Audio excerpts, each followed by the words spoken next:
Grandma reading in The Door in the Wall, and I'm beginning with chapter 6, but I'm going to read a little bit of chapter 7 too, because chapter 7 is really long and I want to make it more manageable. When Robin woke next morning, John Go-in-the-Wind had a good fire going.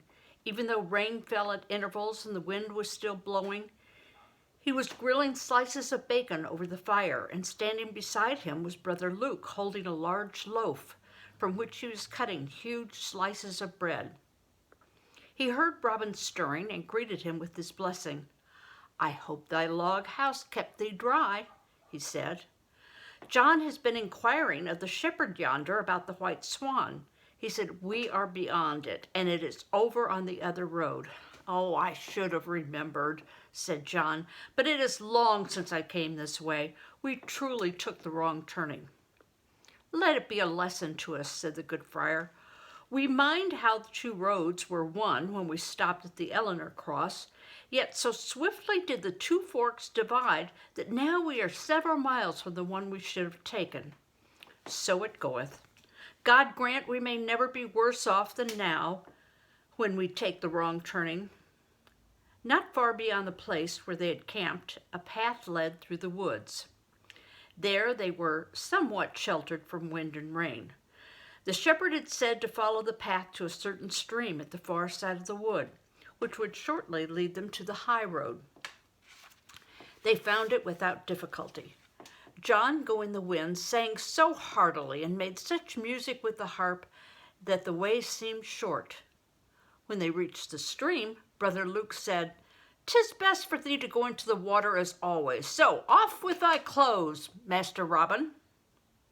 "But it is cold, and flesh creeps at the thought of it," said Robin, shivering. "Oh, come, my son. Doth thy father stop to say I cannot go into battle for my king because arrows are sharp?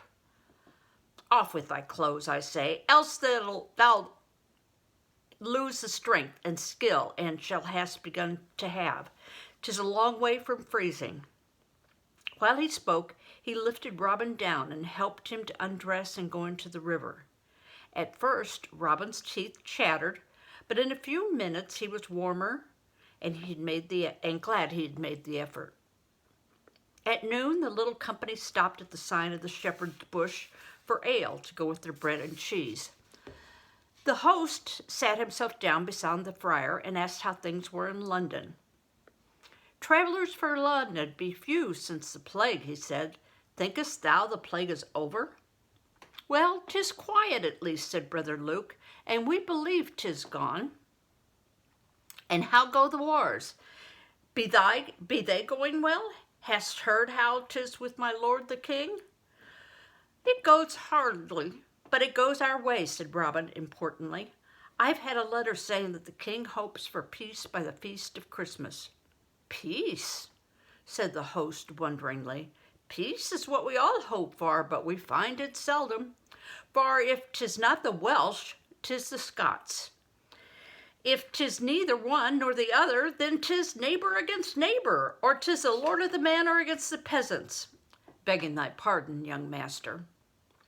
They set out again and made good speed, reaching the village of Heathcott by dusk. There they found an inn at the edge of town, its thatch pulled down over its eyes of windows, wherein could be seen a smoky light from the fire. A creaking sign showed the picture of the White Hart. "An innocent name," said the friar, "but this place has a fearsome look." John Go-in-the-Wind held horse and jennet while the friar went in to inquire about lodging for themselves and their tired beasts. When he came out, he said, "I don't know. I have a doubt whether this is a good place to stay. There are ill-seeming ruffians sitting about the fire, and the good wife hath a slatternly look, but we have no choice. Come then." He helped Robin to the ground and got him into the fire, for he was cold and stiff from long day in the saddle. John took the horse and jennet to the stable, a tumble-down affair on the back. It was fortunate that there was food in the saddlebags, for the White Hart had none to offer. Leather noggins of ale were all that could be had, and when Brother Luke paid for it and for the room, Robin saw the two strangers fasten their look at the money pouch. And here's a picture of that.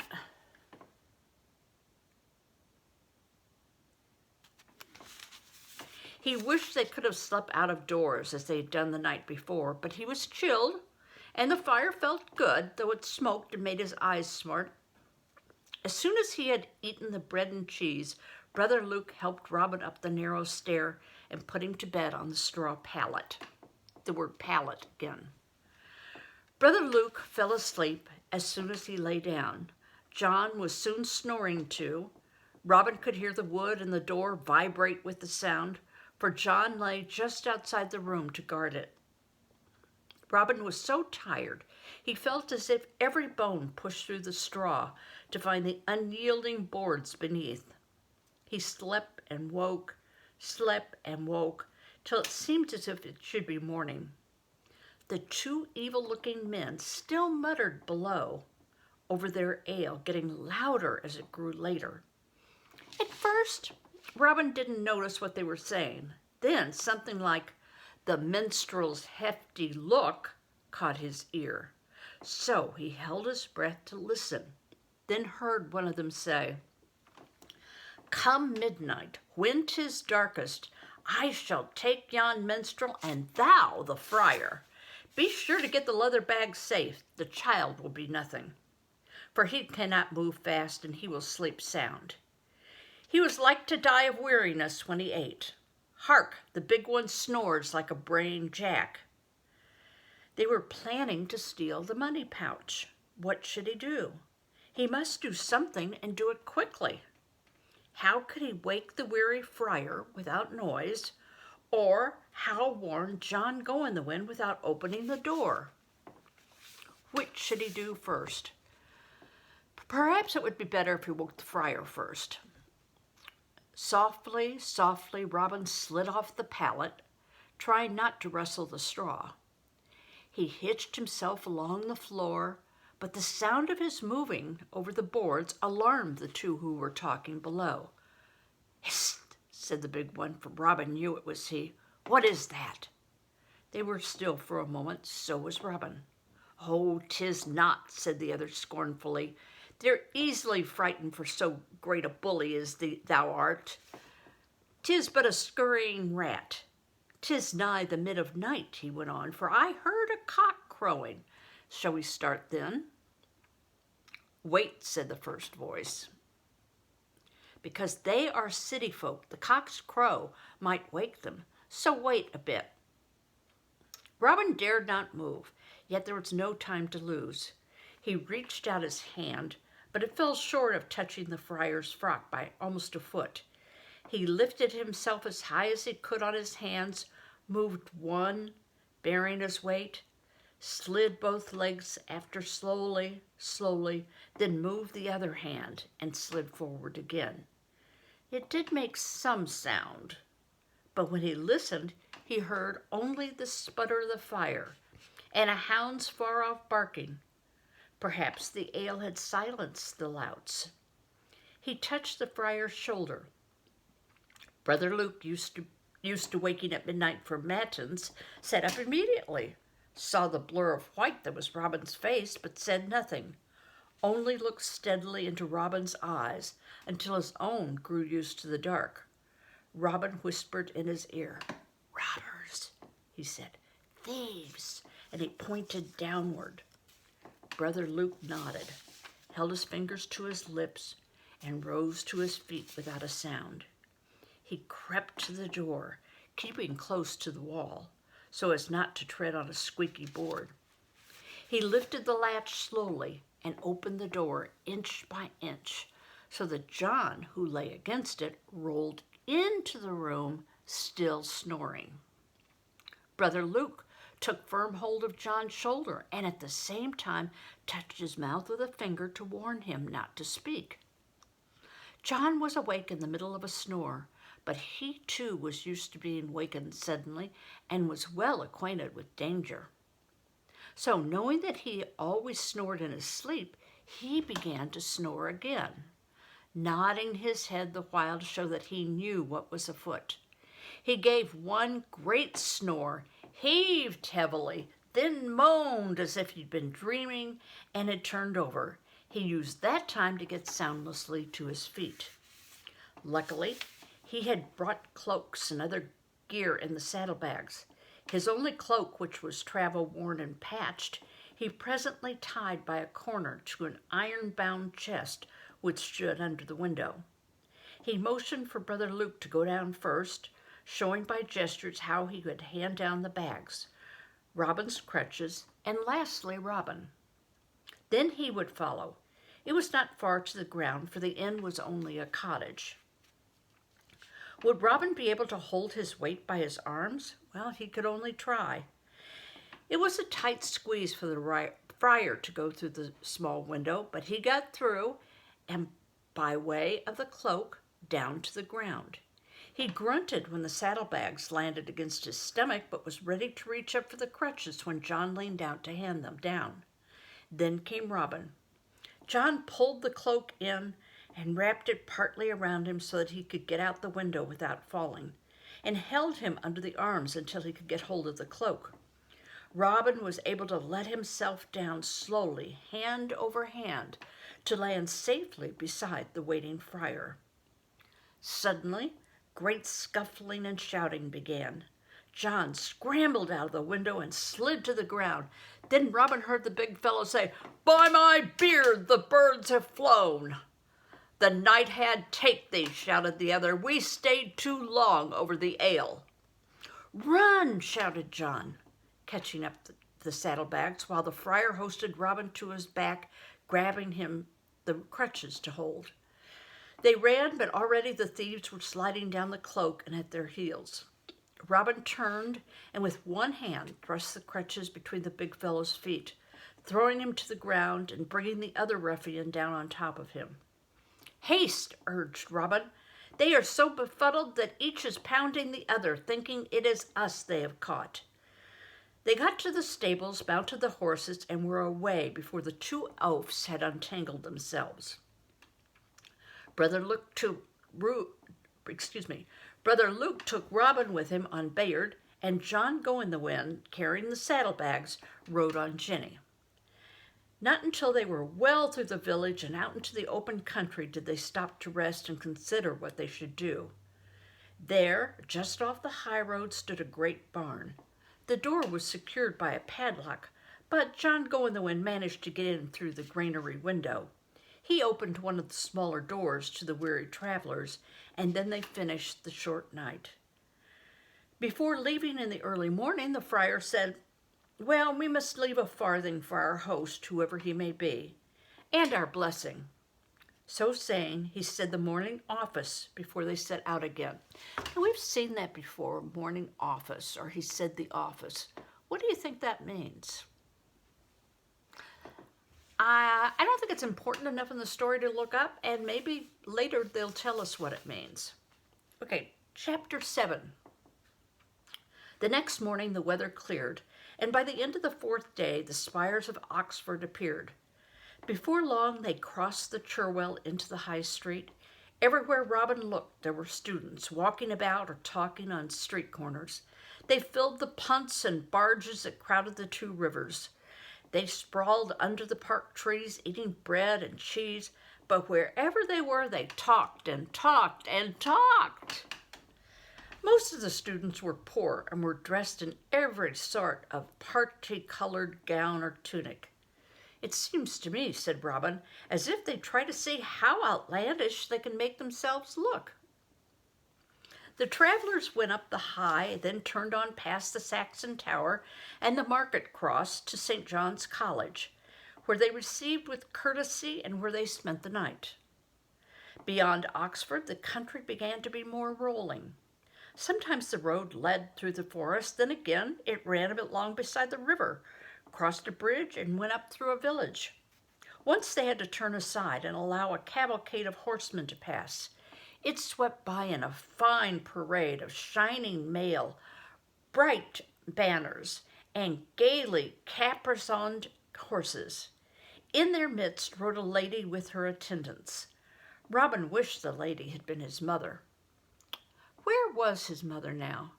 Did she know about him and where he was? Did she know that he walked with the help of crutches? They followed the cavalcade up the winding road to the top of the hill, where there was a sign announcing a fair at Witchwood Beck. "There will be jousting," said Robin. "There will be dancing," said John Go-in-the-Wind. "And there will be little praying," said Brother Luke. "There will be no room at the inn, so we must not linger long." "Let us see a little of the fun," begged Robin. So they turned aside and spent some hours at the fair, tethering the horses near the gate, giving a penny to a lad for watching them.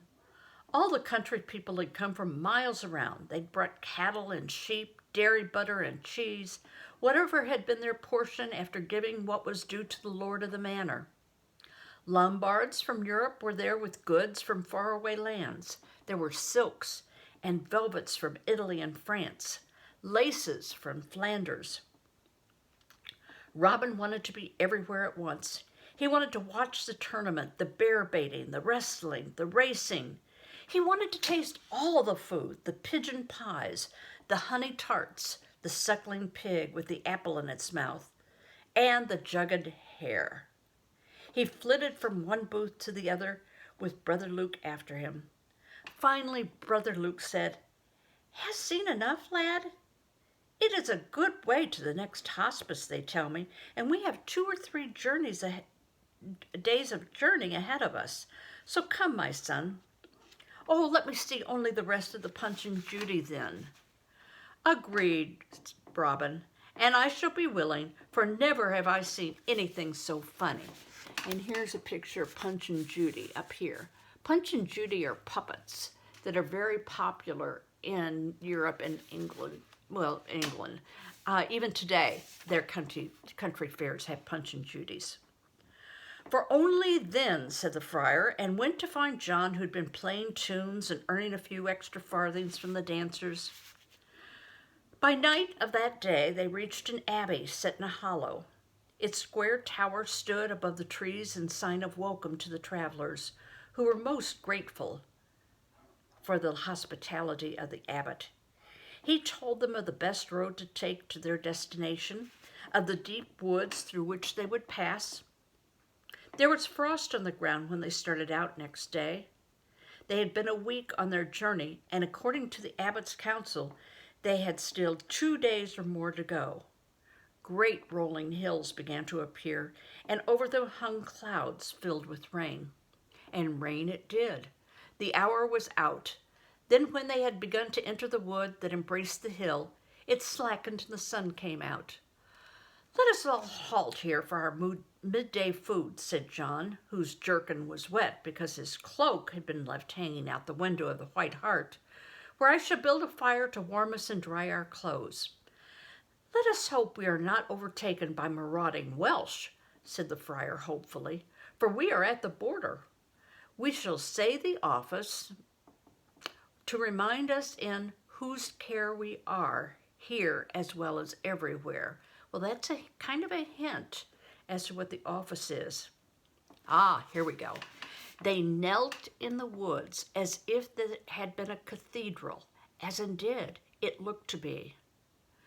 For the trees bare of leaves arched overhead in the same way that the arches of stone swept up high overhead in the Gothic churches."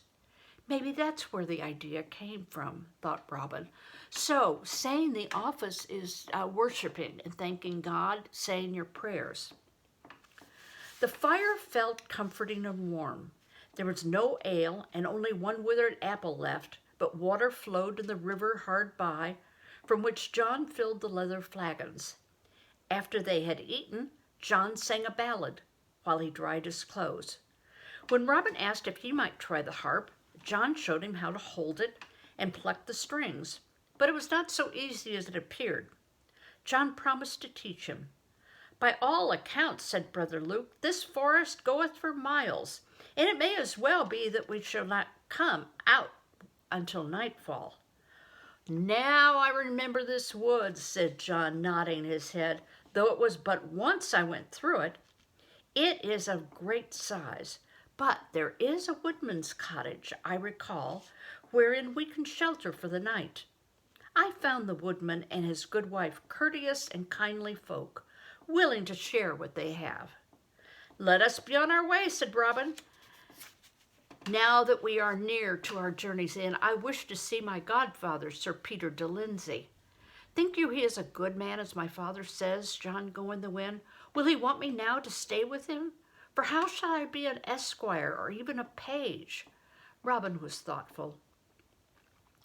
It is well known in the country round about that he is a gracious master and a noble knight, said John. His lady, too, is well loved for her goodness to the poor. Fear not, my son, the friar assured him. Thou'lt find kind friends in thy new home. And we're going to stop right there, and we'll continue the journey another day. Bye-bye.